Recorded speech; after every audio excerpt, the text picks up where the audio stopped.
Hi guys, nice to see you all today. Yes, guys who participated yesterday, good news for you. We have today chat working from the very beginning, so enjoy, enjoy chatting. Well, let's wait for just a minute more and we'll start, okay?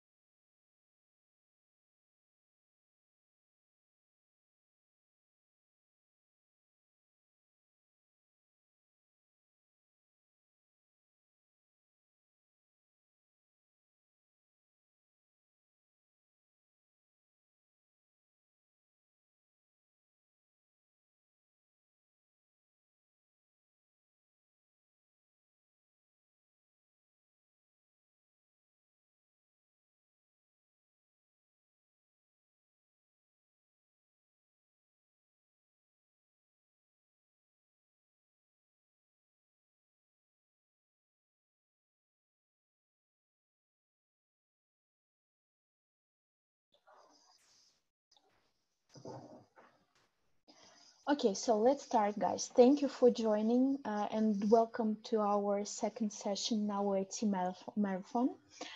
Today we'll be talking about Go language and GeoHash. You can see the topic on your screens now. For those guys who participated in our first session yesterday, don't forget to write down, to notice the second keyword for our challenge. You'll find it as yesterday on one of the last slides from Guillermo. And I remember that I promised you to send the presentation of Mihai. I'll do this today, sorry about that. I promise you I'll do this. So expect this, this presentation in your email boxes. It will be sent definitely. Well, as an introduction, this is all from my side, and I would like to introduce you to our today's speaker, Guillermo. Guillermo, as you maybe get from Luxoft, Mexico. So good morning, Guillermo. He is full stack developer in Luxoft, Mexico. Pretty rich experience in Golang. So Guillermo already has been a speaker for our events in Mexico. So today expecting really interesting discussion. As yesterday, all your questions please send to the Q&A section, not to chat. Chat is for chatting, obviously, but all questions to Guillermo about his presentation, please send it to the Q&A. He'll answer all your questions, or well, majority of them at the end. So this is all from my side. Guillermo, please. Thank you, Julia. Hi, everyone. My name is Guillermo Estrada, and we will have a talk today about GeoHash and Go programming language. This is usually scheduled for 90 minutes, so I'm going to be fast about all this. But feel free to ask any questions you have at the end so we can iron out everything you get. So starting up, my name is Guillermo Estrada. I'm at Luxoft. I work in Luxoft, Mexico in Guadalajara. I'm a senior software engineer. As Julia said, I have 10 years of experience as a full stack developer and 9 years using Go since before version 1. My focus is on distributed microservices, and I'm passionate about algorithms and data structures. And that's why I want to bring this to you, GeoHash and Golang. So there are two of my favorite things right now, and I want to share that with you. So you would be wondering, what is GeoHash? And to start, I will just go in and let's clear some things up. What is a spatial indexing? So a spatial indexing, you probably have had challenges in the past when you want to use geographic coordinates in either your application or some project, and you face many challenges, right? Like from the bat, you say, hey, I need to be able to search for coordinates nearby proximity searches and stuff, and then the first problem arises, spatial databases. So What are the spatial databases? Well, those are databases that are usually optimized with these spatial indexes to do a lot of things with geographic coordinates.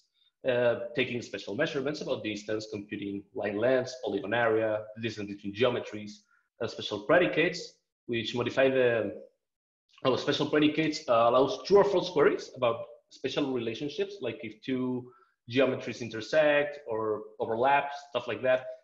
And the biggest challenge in this is when you're trying a new project and have to make use of this stuff. Spatial databases are usually a niche in the industry. So you either have to learn them, adapt to what they're providing you, or hire someone that already knows them. And those are very, very limited. So what is a spatial index? A spatial index is a data structure that allows efficient access to spatial objects. A spatial object can be a geometry, can be a coordinate, whatever. It is a common technique used by spatial databases. Without indexing, any search for a feature would require a sequential scan of every record in the database, resulting in a much longer processing time. So imagine you have to work with coordinates, latitude and longitude. So using normal databases, I don't know, SQL databases or no SQL, like a key value store, trying to do proximity searches and stuff like that with a normal database will require you to check all the coordinates and start making operations between them. But you have to do a sequential scan of every record to start doing the math to find the nearby places and stuff like that. So this is where GeoHash and spatial indexes help.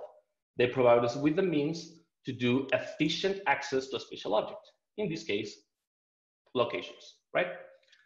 So these are the types of the spatial indexes that happen to be in most of the geographical databases or spatial databases that exist. GeoHash in there, the one we were going to talk about, but there are a lot of other ones. Those familiar with 3D modeling and rendering will probably recognize something like octrees and KD trees, quad trees. And this is hard. Like if you want to use the spatial indexing, you will probably have to learn one of these and then implement it. And that's just more things to know about your code. So you probably want to say, hey, just pick one database, start learning and ramping up on it. But I'm here to show you about GeoHash that it's really easy to implement on your own, leveraging the same tools and databases you already have and are used to. So what GeoHash does is actually takes these three into consideration. GeoHash makes use of a spatial index based on grid and a C order curve. So let's see why GeoHash is the right tool for the job depending on your needs. And GeoHash produces a compact representation of a geolocation, meaning a latitude-longitude coordinate pair. It has an efficient proximity search. It's adaptable, agnostic, and proven. It's a really simple and elegant algorithm. And best of all, it's public domain. Public domain, it's way ahead of open source. It means you can do anything with it, modify it whatever you want, and it's okay to do so. So now that we know a little bit of the challenges of spatial indexing, let's go with what GeoHash is, right? So what is a hash function, starting from that? The hash function is just a mathematical algorithm that transforms any arbitrary data block, let's say the green one, into an optimally, and let's say optimally with quotes because we know that's not always the case, unique representation of it. So I say optimally because some hash functions have collisions, and thankfully GeoHash doesn't. But it's just like that. It's just an algorithm, a mathematical function that represents data. So what GeoHash will try to do is take a coordinate pair, latitude and longitude, and hash it into a single string. That will help us a lot into all that I have talked about, and we will see next time. So what is GeoHash? GeoHash is a public domain geocode system invented by Gustavo Niemeyer. We'll see who that guy is in a moment. And as I said, it encodes a geographic location, which is a coordinate pair, into a short string of letters and digits. That's cool. And also, it is a hierarchical spatial data structure. We talked about those, which subdivides the space pockets of grid shape, which is one of the many applications what is known as a set order. This is just a formal definition, just ignore it and let's get on with it. Who's Gustavo Niemeyer and why I'm choosing to talk about this? Well, back like around 8 years ago, when I started learning Go, he was the maintainer of the only, or not the only, but the best MongoDB client for Go. And he's a Go developer. And as you can see, he's part of the Canonical team. For those who don't know, Canonical is the company that makes Ubuntu and maintains Ubuntu. And he has been developing in Go for 15 years now. And you can see about him in there. And he invented this algorithm, which is really simple and really elegant. Let's say this is not a formal definition. This is what we should take note of. It's a simple and elegant hash function algorithm that consumes geographical coordinates in the form of a latitude and longitude pair and produces variable length hashes that represent a fixed region around a given location. So now we can slow a little bit down. GeoHashes does not represent coordinates like one-on-one. They represent regions. Of course, when we're doing it in actual use cases, a really small region, like, I don't know, a few centimeters, square centimeters, can be used as a given location because GPSs are not that exact and we probably have a few meters of give and take anyway. So it's really helpful to represent geographical locations, although GeoHashes by themselves represent regions. And we will see why that is important. Now, we see that it produces variable length hashes. So why would I want variable length hashes? We will see that in a second. So why variable precision? The algorithm works by subdividing any coordinate range. I put here world map because the most common use case is to use world coordinates, right? But be aware that this algorithm can be applied to any coordinate system. You just have to modify it to fit your needs. And you can use it in video games with virtual coordinate systems or in regions of the map, but just cutting the minimum and maximum of the latitude and longitude. And you can probably do GeoHashes inside a smaller space, which will be, of course, more precise. And the algorithm works by subdividing that coordinate range. In this case, for the demonstration, is going to be the whole world, minus 180 to 180 in longitude, and minus 90 to 90 in latitude. And it encodes it in a modified base 32. So this encoding works with the digits from 0 to 9 and the entire lowercase alphabet, excluding the A, the I, the L, and the O. That's it. Also, as I said before, GeoHashes represent regions of a map, whatever that map is. And precision, that we're seeing right now, plays a very important role in solving proximity searches within that spatial index. So the algorithm will produce an actual spatial index for us to use. And of course, we'll provide hashes. So in the right example, you can see that the variable precision, how does it work? The more letters I have, the longer my hash is, the more precise my final coordinates will be. Now, these coordinates are approximations of the center of a region, because remember, GeoHashes produce regions. So that coordinate would be taking the center of that region as an approximation, right? So let's go straight into the algorithm. And the algorithm, this is the part where I'm going to slow down. It's really easy to understand, really easy to implement. So I want you to show you why you would want to use this. Instead of picking a special database, you could probably implement GeoHash on your application and use whatever database you have at hand. Like literally every database you know can work with GeoHash. So we start with the coordinates to encode the full latitude and longitude range. It would be our entire map. And that point in red, coordinates on top, is the coordinates for the patio of the Luxoft office in Guadalajara. So we start there. We know our coordinates and we have a full range of the map, right? So the first thing we do is we split the map by its longitude, right? So we split the map in half and we check our point again. So where am I? Okay, I'm lower than the half. That means I'm, those are reversed. Sorry, east and west are mixed up. But if it's lower than the half, you take a 0. If you're on the higher part, you take a 1. So right now we are in the lower part, so we take a 0 for that subdivision. And then we discard the rest. We discard, and we do that split again, but now by its latitude. So if you're in the north part, you take a 1. If you're in the south part, you take a 0. And right now, Mexico is in the north part of that map. So we take a 1 and we discard the rest. We will keep doing this. So we halve again by the longitude, really easy. And we are on the west part. So we take a 0 and discard the rest. By now, you will be noticing that all even bits starting with 0 will be longitude splits.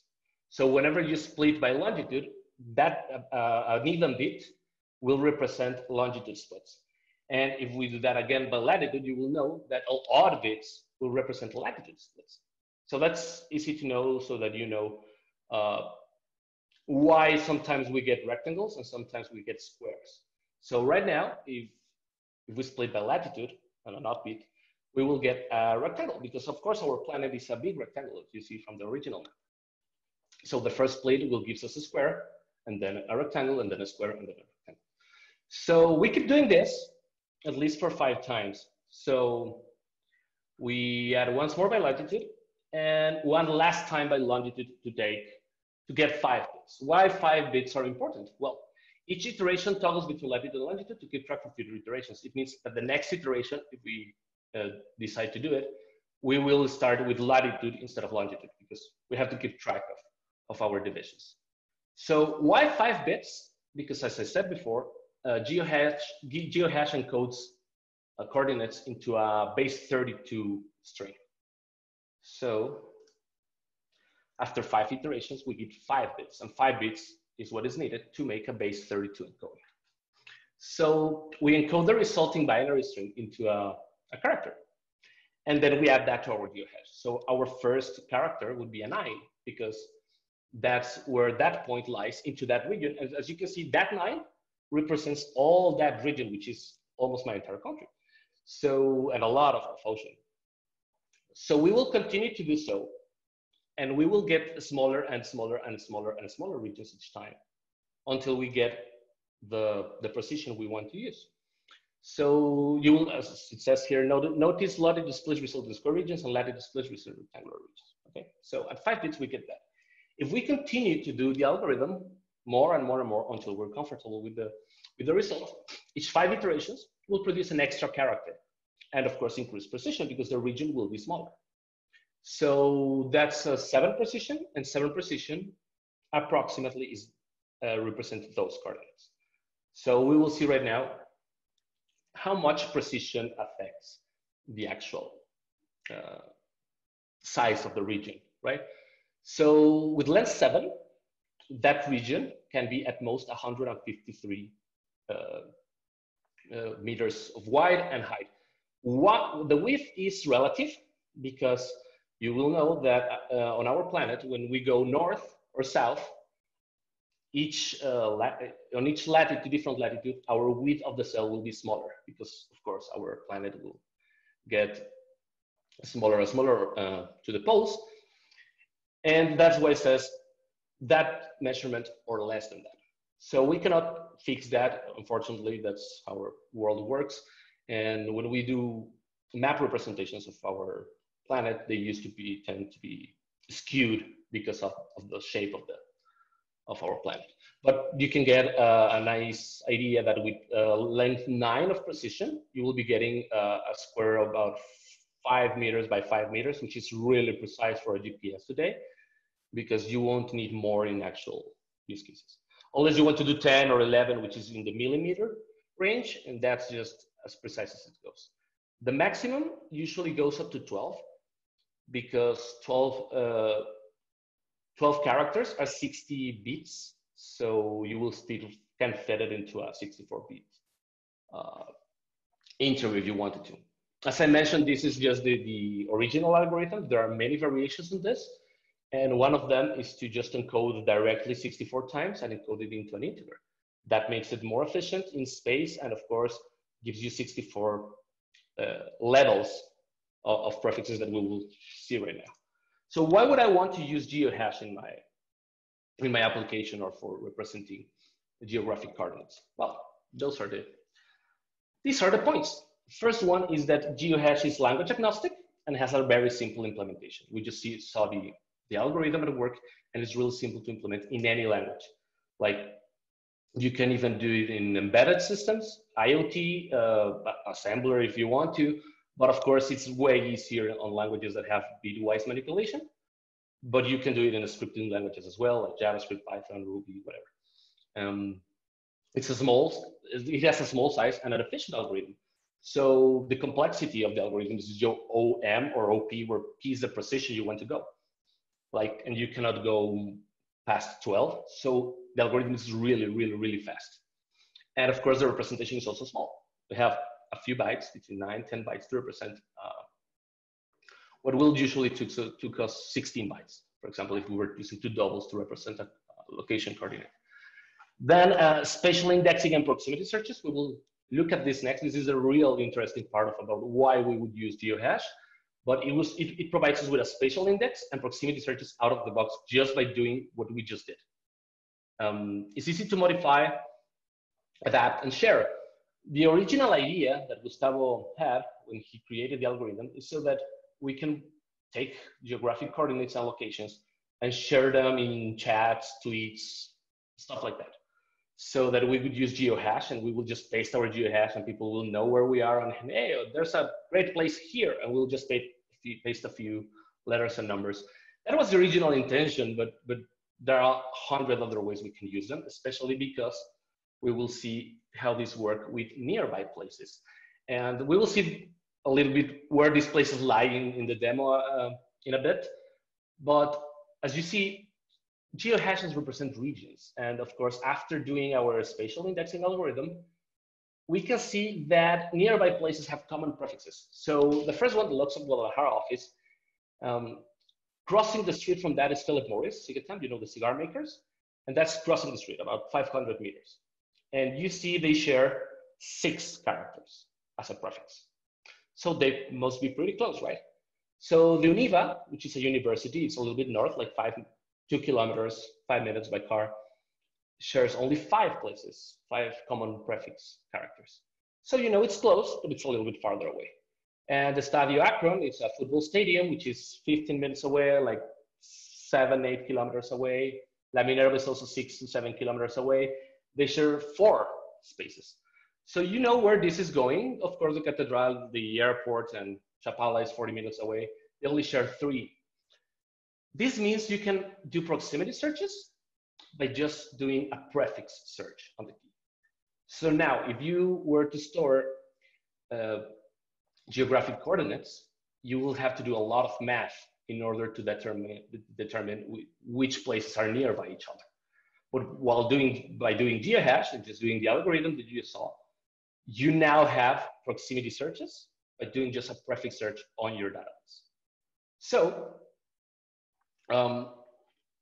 this is really awesome because you can use any key value store that you want. You can use SQL databases, and you can just search by prefix, and you can get all the nearby places depending on, of course, how much precision you want. So if you want places that are really, really nearby, you just take the first 6 or 7 characters and say, hey, just give me all the points that have these 6 or 7 characters as a prefix to the geographic key or the GeoHash. And you will get a lot of places that are really nearby. If you want to expand your search, you'll just do less and less precision. So why is that? And for that, we have to take a look at the regions, about the GeoHash regions. And as you can see, I left the first ones in binary so that you know that's 0, 0, 0, 0, 0, 0, 1, 2, and 3 that are there. This is the first division. Like the first character of any GeoHash can be determined by this table. So the second character will be done by subdividing each region 32 times again. And then the third character, you will pick a region inside and subdivide it 32 times again. So this is all done by the algorithm I just showed you. And you'll say, hey, this looks interesting. So yeah, it looks interesting because there it is, the C order curve. What are C order curves worth for? What they do is they transform, in this case, a 2D representation, it's a geographic coordinates, into a 1-dimensional representation, which is a GeoHash.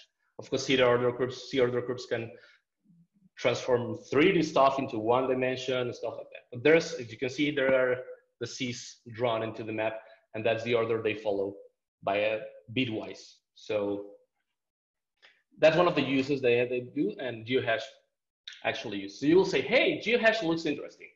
It's really cool. It's a really simple algorithm, and I can do proximity searches with it. But is it really used somewhere? Yeah, you have probably used it and not even know about it. So these databases and a lot of others have internal GeoHash implementations for their actual, geographic searches and stuff. Redis internally uses not the actual GeoHash. It produces GeoHashes and takes GeoHashes, but internally, because it's based on I don't know, JavaScript, it takes 53-bit integer GeoHash. And you can use GeoHashes with Redis and store GeoHashes and then tell me, hey, Redis, give me all the nearby points by GeoHash, and it will give you all the points. Of course, you don't see the GeoHash anywhere, but Redis internally uses GeoHashes to do their proximity searches. Same goes for some implementations of MongoDB. I think those are older ones. They have a more optimized version now. Elasticsearch, HBase, Accumulo, there are a lot of databases that are already using GeoHash internally to provide you with, spatial database tools. So yeah, it's being used, and you can, if you understand it, if you implement it, you can make use of it. So of course there are problems and solutions to this algorithm. The first problem, and the really hard problem to solve, or the only one we can solve, is the border problem. As you remember by the subdivision of the map, probably I can go back so that we remember it. Here, you will see that there are at least at first 32 divisions, and internally another 32 subdivisions, and internally another 32 subdivisions. But what about the borders?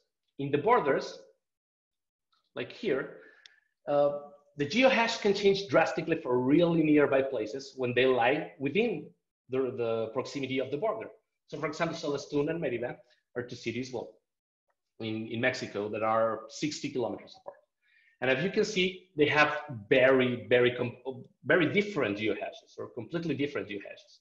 So whenever you're near a border, you have the problem that you will probably can't rely on the algorithm to do proximity searches. So that's one of the issues to solve. The other one, of course, is the problem that our map or our world becomes smaller the more you go north or the more you go south. So the area you're searching in, it's not set in stone. For example, in the equator, the width of your grid might be 5,000 kilometers. But of course, the way you go north, it goes to 3 kilometers, 2 kilometers. And in the pole, North Pole, you'll get a triangle, actually, not a rectangle. So that's something we cannot solve. That's the variable grid width depending on latitude. That's a mapping problem. And it's usually negligible. It's usually not a problem at all, because when we implement proximity searches and we do real cases scenarios, first, we're not going to the poles. And second one, we don't care, because our proximity search, our nearby places share the same characteristics. Like they all have the same distance between them. Like the grids will match all the points we care for. So it's a localized problem that's usually not an implementation one. But the border problem, which we cannot always trust prefix-based proximity search because they're near a border, that's a real problem. And that one we can solve. So how do we solve that? This we can solve, this we can't, but we usually don't care. How do we solve that problem? Well, the border problem can be solved by extrapolating the region coordinates into nearby regions and encoding each one of them. How do we do that? As you know, GeoHash represents a region. So that will give us, of course, square or rectangle, and with a width and a height. So we can calculate the center, move its height to the north direction, get another coordinates, and encode those. That will provide us with another GeoHash. Do that for east, for west, for south, and of course for northeast, to northwest, southeast, and southwest. And we will get 8 different GeoHashes based on the precision we want. And as you can see there, that's 1, 2, 3, 4 different GeoHashes, because there are 2 borders right here between the orange one. You'll see that this is one region that starts with 9. This is another region that starts with 3. This is another region which starts with D. And these 4 are from the last region that starts with 6. So by calculating the neighbors, we not only make proximity search easier by not having to go all the way from 200 meters to a kilometer, but we can do a prefix search for all those 8 neighbors and get all our problems are solved by searching by prefix each of the neighbors. You will say, hey, but I have to make 8 searches instead of 1. Well, yes, but the thing is, searches are really, really, really fast because you're doing prefix searches on your database. Once you hit the first one, it's usually sequential, and you can get most of them really fast. So the other thing that this allows you is to provide proximity searches in a given direction. So if I want to change the size of my search, I can probably just, instead of going 1 position lower, I can just add neighbors. And hey, search for nearby places, but just to the east, or just to the north, or just in these 3 neighboring regions. So that's also very helpful. So that's how we solve that problem. So we're 30 minutes in. We have to speed it up if we haven't already. I'm going to go through the demo. It's really easy. This is the link. It's probably shared to you in the chat. Yes, it's in the chat. The presentation will be here. That's actually here inside Docs presentation. Here's the IT Marathon presentation, the one you're looking at if you want to. What do we have here? So here's a simple implementation of the algorithm in Go. You can look at it. We don't have time to go through all that stuff, but as you can see, we have the 32 characters that make our base 32 dictionary, some location stuff, and here are the actual encoding and decoding functions. These ones are made with an academic approach in mind. It means the code doesn't have to be fast, but it has to be really expressive so that everyone looking at it would understand that we are applying the same algorithm here. So that's made so that you can look at the code and actually understand it, see how it's implemented in Go. We will go through a Go introduction a little bit. Here's how we calculate the neighbors. As you can see to the north, we just add the height to the point. For south, we subtract the height. For the east, we add the width or subtract the width, and for the rest, we do the different stuff. So I will go with the demo. The demo here is also hosted on GitHub, and it's on GitHub pages, so you can play with it. I'm going to show you how does this work. These coordinates right here, this is our patio on the Blocks of Guadalajara office. So this is right now precision 9. So we can see we can go lower precision. This is the area represented by these 7 character GeoHash. And these are the neighbors. These are calculated just by adding their width and height and just hashing again. So as you can see, in the demo, you can use this neighbor table to actually navigate the map. So you can, of course, move like that. And you know which neighboring region. So right now we have a square because 35, it's an odd number, and of course, it will produce a square. If we go to 6, we'll get rectangles. And let me show you the original topmost hashes, and there we go. And as you can see, these are way larger. They're not larger in reality, they're just larger in a map representation of it, because this height is the same as this height, and it's the same as this height. It's just that the world, of course, it's smaller in there. And also in the demo, in the code, you will find a server folder. The server implements a very basic GeoHash service that we will run right now. And let's see how GeoHash works. So let me just go to the server one and you go build. Also, the code is there. I'm going to show you right now, and let's just run the server. So now the server is running. Go away, you. Okay, there's, okay. Okay, there we go. So the server is running. Let's go back to the original. And now we put here our server address, which is running locally. I have prepared a database beforehand. So this is Guadalajara. And of course, if we look into, we can get something here. There's nothing like added to this region. But if we look inside the region, we will get a list point with 9 precision, which is the Luxor office. Because here we get Luxor. And we can also do neighboring searches. So if I do neighbors, I don't find anything in right here.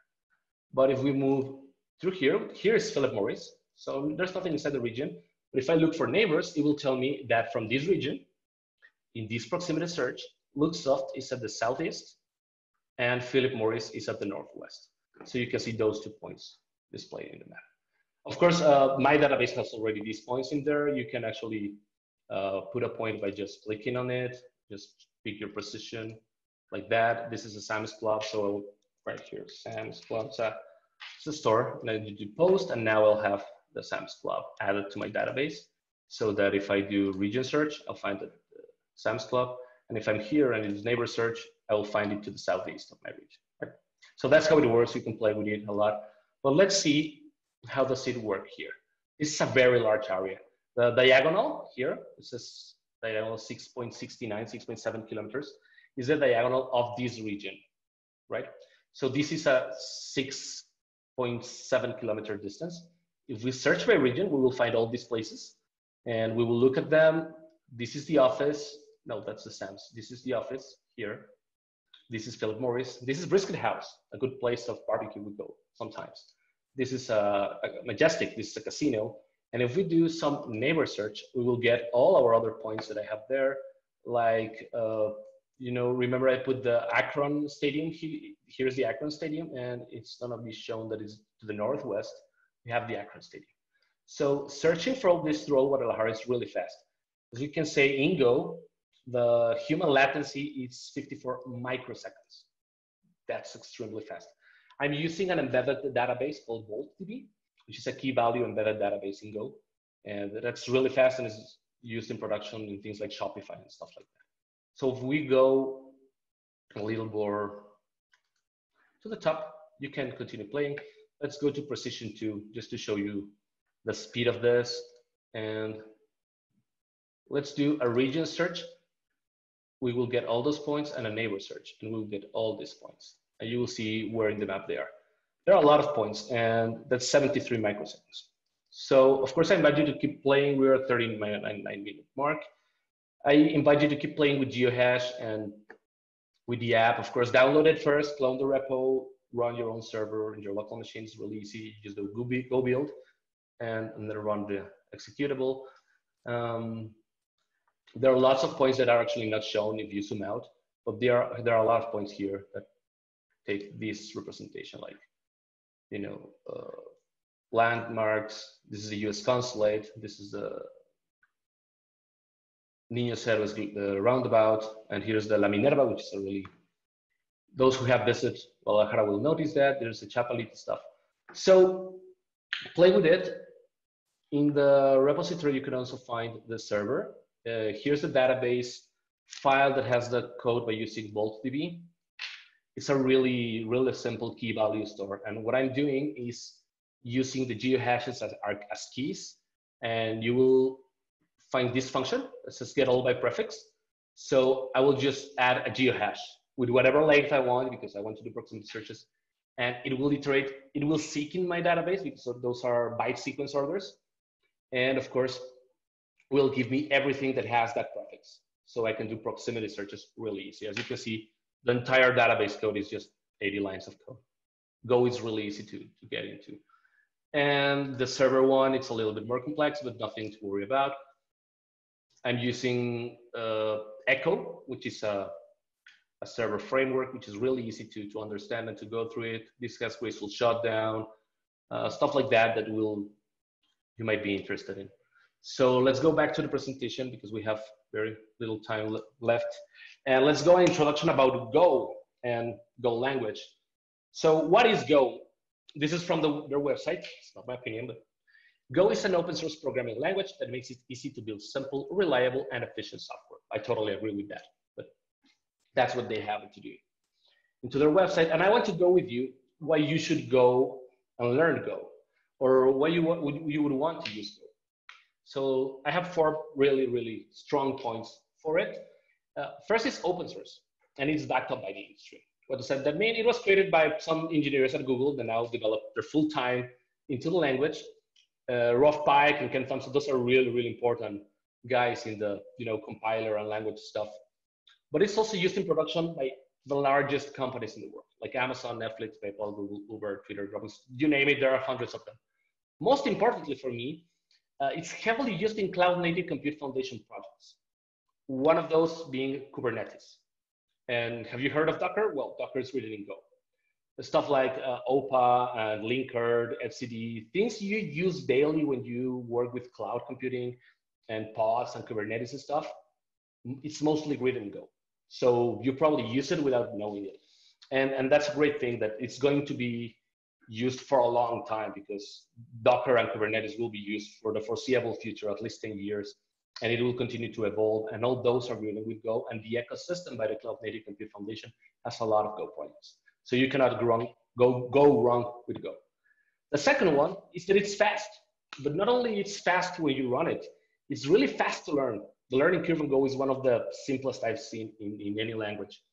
So it's easier to develop. It's really fast to develop it. You can master it really, really fast because it's so simple. It's fast to compile. Compilation times are a breeze. You don't notice them. It's really fast to deploy. One thing you will find into the code here is that if you go to the server, oh, where's my mouse? Oh, sorry about that. If you go to the server folder, you will find a Docker file. And this will show you a multi-step Docker solution that builds the binary in one instance, in one image, and then copies the resulting binary and just builds an image from scratch. It, of course, copies also zone information and SSL certificates for servers to work. But this resulting image would be around 15 to 20 megabytes, the final Docker image to run. So deploying 20 megabyte images that just take everything out of the way, even the entire operating system, and just left your application running in the binary mode, that's really fast to deploy. And of course, fast to run because it's a compiled language. It's fast on the level. Its performance is really close to C or C++. And it's even if it's a statically typed language, it has a lot of features and good practices that make it feel like an interpreted one. Number three, it's simple yet modern. Go has a minimalistic design. So the language specification, you can read it. It's about 50 pages, and it's the best way I know to learn Go from one end to the other. It's really simplistic so that you can get productive real fast. The tooling, it's amazing. It has a garbage collection, and it has, first of all, it has not only a very efficient garbage collection that makes it modern, but also has built-in concurrency as a first-class citizen. So Go was designed with concurrency in mind, and not was just something that they added to the language later on. So they have a shared memory by communicating memory model based on channels. That means no more shared memory. When you do concurrency and multi-threading in Go, you don't use shared memory at all. You share memory by using channels between threads, and you communicate that way. So it's really safe also to do so. And talking about safe and portable, Go has a very strict type system, and errors are a built-in type. So you get compile type errors, of course, as in any other compiled language, but the compiler also detects things like race condition detection, deadlock detection. So at compile time, you will know, hey, that code, it's probably end up in a deadlock, or it has some race conditions that you have to iron out before actually letting you compile. The good thing about Go is it won't let you compile. There are no warnings in Go. So it's either an error or a successful compilation. So if you have race conditions in your code, you will never get to compile it. And that's safe. That's a good thing you want in the industry. It has built-in testing, profiling, static analysis that produce quality production deployment. So that's one thing that the industry is looking for more and more. And of course, it's cross-platform. You can use it on Windows, Mac OS, Linux, and multi-architecture being, usual x86 and ARM. ARM support is really, it's official, and it's ARM 32 bits and 64 bits. So if you want to know more about Go, go to the golang.org page and the Go dev. Of course, we can talk about it later, and give it a try. You will learn it really fast, and you will get it out. So final thoughts about the talk for 6 minutes. Where to go next? Hey, I really like all that you talk about, but I want to know more. How do I keep going in this spatial indexing travel? First, you can see about different encodings and formats. You can use GeoHash to produce, for example, 64-bit integers that have 64 subdivisions, and just to store integers in your database. That's a different encoding than the base 32, because if you're not going to expose those hashes, there's no need in having them as a string. So if you're just going to use them as a way of storing them in your database, just use integers. There's other formats, there's other encodings by using the same algorithm. Custom coordinator virtual systems. Hey, I don't want to use the map. I want to use it in my game, and I want to use GeoHash to do proximity searches in my board game, or maybe it's a World of Warcraft and you just have a map with coordinates. You can still do it. You just have to define what the limits of your map will be, and the algorithm will work the same. Of course, if you're using a flat map, you won't get the different widths depending on latitude problem that we have when we try to use it on Earth, and that's way better, right? You can also do custom things like, hey, I want to use GeoHash, but I just wanted to use it in my city. So just cut the map and you GeoHash in there. Be aware that GeoHashes produced by a custom coordinate system are incompatible with other custom coordinate systems. And of course, research other algorithms like Open Location Code by Google Maps. The one that Google Maps uses that uses a plus sign. It's a useful algorithm, but it has other purposes. And of course, if you really want to use it in Go, please don't use my code. My code is academic. It's made for you to understand the code, to understand the algorithm. Use that guy's code instead. It has support for base 32 and integer 64-bit integer GeoHashes. It has an assembler optimizations for AMD 64, which, believe me, not easy. And it has thousands of tests. And of course, there's a blog post in there about the guy that did that library.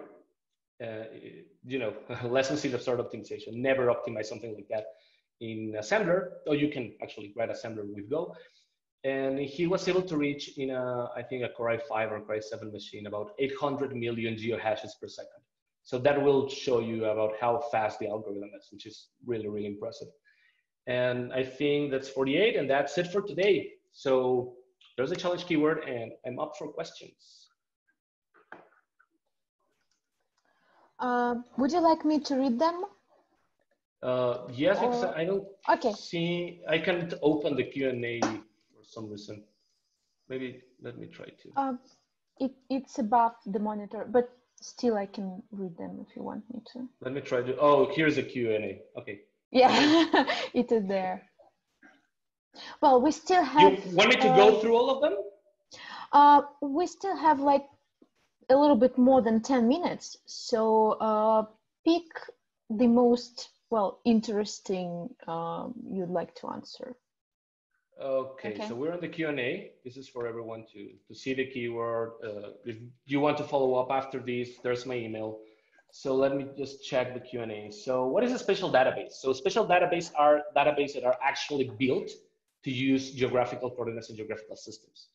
You probably never heard of them because you've never used them.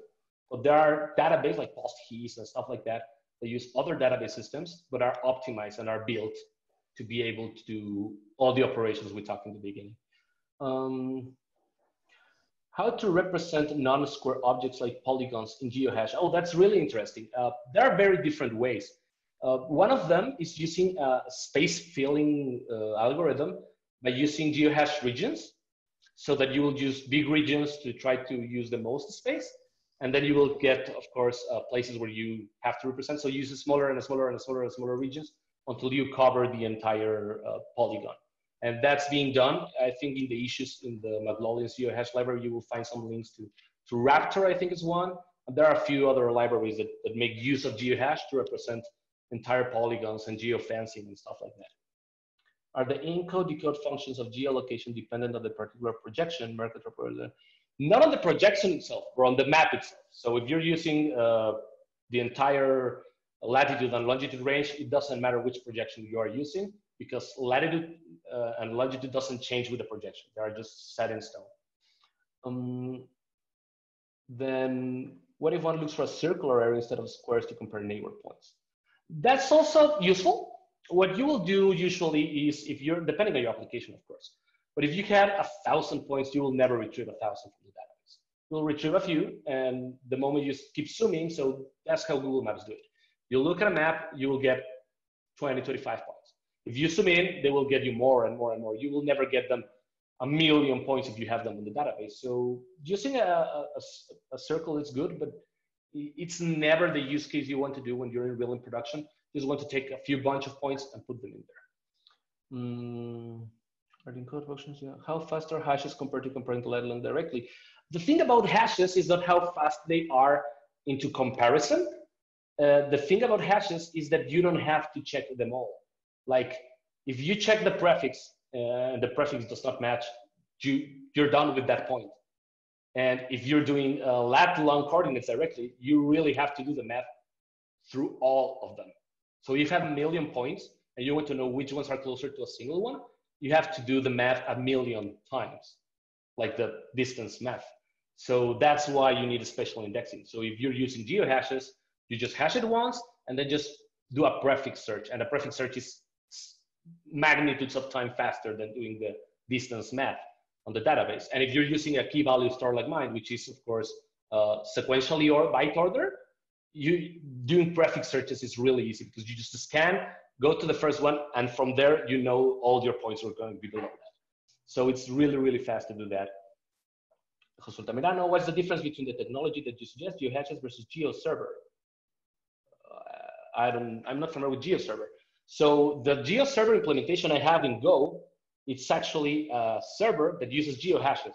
That's what I call that, GeoServer. But if there are some technology using GeoServer, I'm not aware of it. What do you prefer for MP display online and desktop other than Mapbox? Well, I would say in the past I used Google Maps, but you know, Google Maps now charges you after the first printing or something like that. I used Mapbox because I love the SVG maps and their vector maps are really, really fast. Of course, this demo was done just for showing purposes. The code is a mess in the front end, so I wouldn't go in there and try to get anything from them. I use Mapbox because they have a really good free tier range and their maps look awesome. And that's it. Of course, be sure that if you want to use this if you want to clone it and use a demo, there's my default API key that will probably be rotated or something. So go to Mapbox.gl if you want to really, really play with it. Get an API key and use your own in the demo code. Does Go offer any benefits over other new languages like Rust in terms of learning curve, community, etc.? Yes, and I really thought that question was going to come over. Between Rust and Go specifically, those are very good languages and just depends on what are you going to be using them. But Rust, for example, Go has garbage collection. And of course, automatic scheduling for its Go routines or multi-threading. So for that, Go compilation includes the runtime within your binary. So Rust doesn't have garbage collection. It uses static memory management.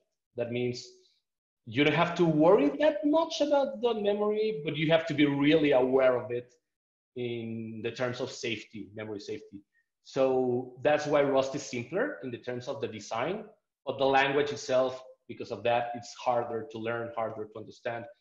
I think the benefit, the real benefit, without going into technical details of Go over Rust, is the learning curve and the amount of time it takes you to ramp up into Go and be ready to go.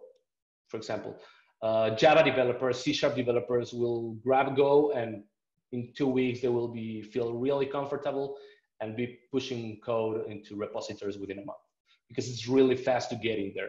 And that's not the case with Rust. When would you use Go versus Python?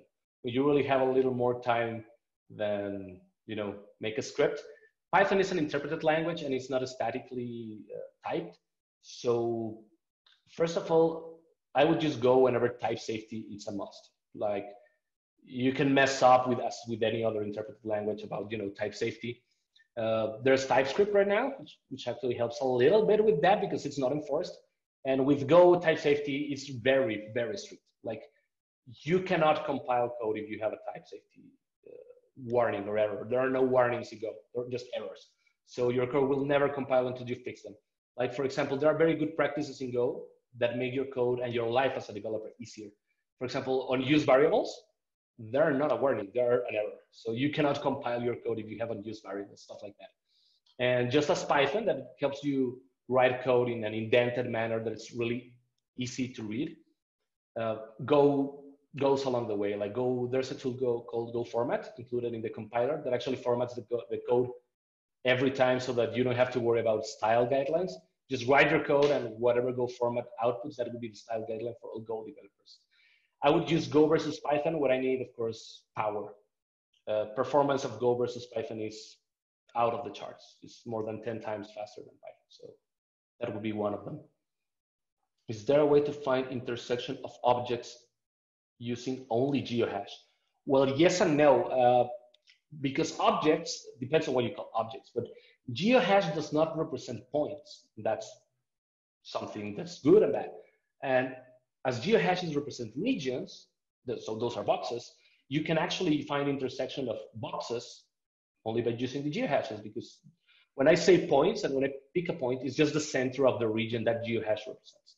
So yes, you can find region intersection, but it's kind of useless because in GeoHash regions never intersect.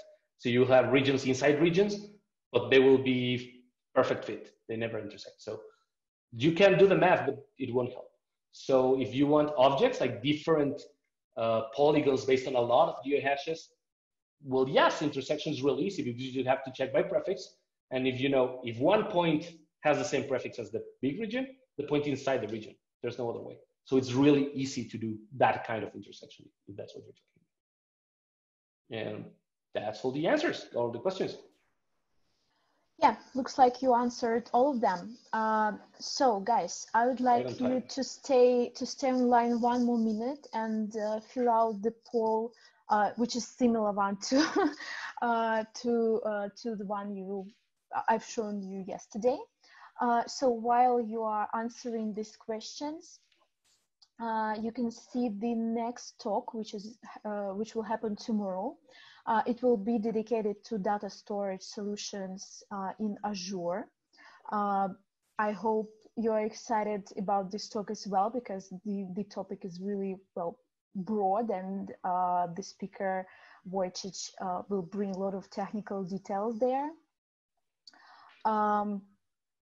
So please fill out the survey because it's really important for us. We're collecting this data, and we'll try to improve our webinars and marathons just as much as we can. Speaking about this presentation, as well, Guillermo mentioned, and we have sent the link to the GitHub to the chat, so you can find all these materials there. But still, if you need anything, you can always reach out to myself or to Guillermo, and we'll help you.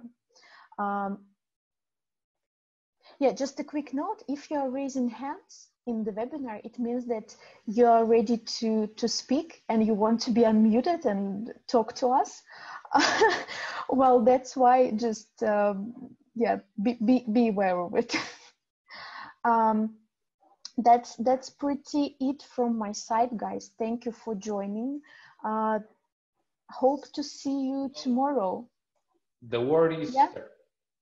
Yes, like a final note, I hope all of you noticed the challenge keyword for today, which is webinars. So keep it till our final webinar. We will collect the sentence and receive a nice t-shirt from us. So I believe that's it. I can end the poll. Thank you everybody for participation. Yeah, the word, again, I see the question in the Q&A. The word is webinars. So we have 6 webinars for today. So thank you everybody for joining, and have a nice day, nice evening, or whatever. And see you same time tomorrow. See you guys. Thank you very much. Yeah, thank you. Bye-bye.